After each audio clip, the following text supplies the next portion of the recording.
Assalaamu alaikum isin yaa hobboole hundumti keessanii guttaadhaaf ijoollee gubachuu agartan masjidi beddellee balaa tasaadhaa fi namatu gubeessaa waliin saanaan galle mee addaan naa baasaa dubbicha wallaale garuu rabbiin beekaa yoo nuti wallaalle kan masjida gube khaaliqaan wallole yaa namaa mana rabbii gubuu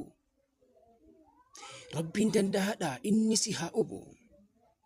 qalbii nu cabsite qalbiin si haa cabu si haa maraachisu sammuun si haa darbu bakka jirtutti rabbiin si haa qabu ummanni islaamaa bakka jirtanitti masjidni gubachuun qalbii nu cabsiti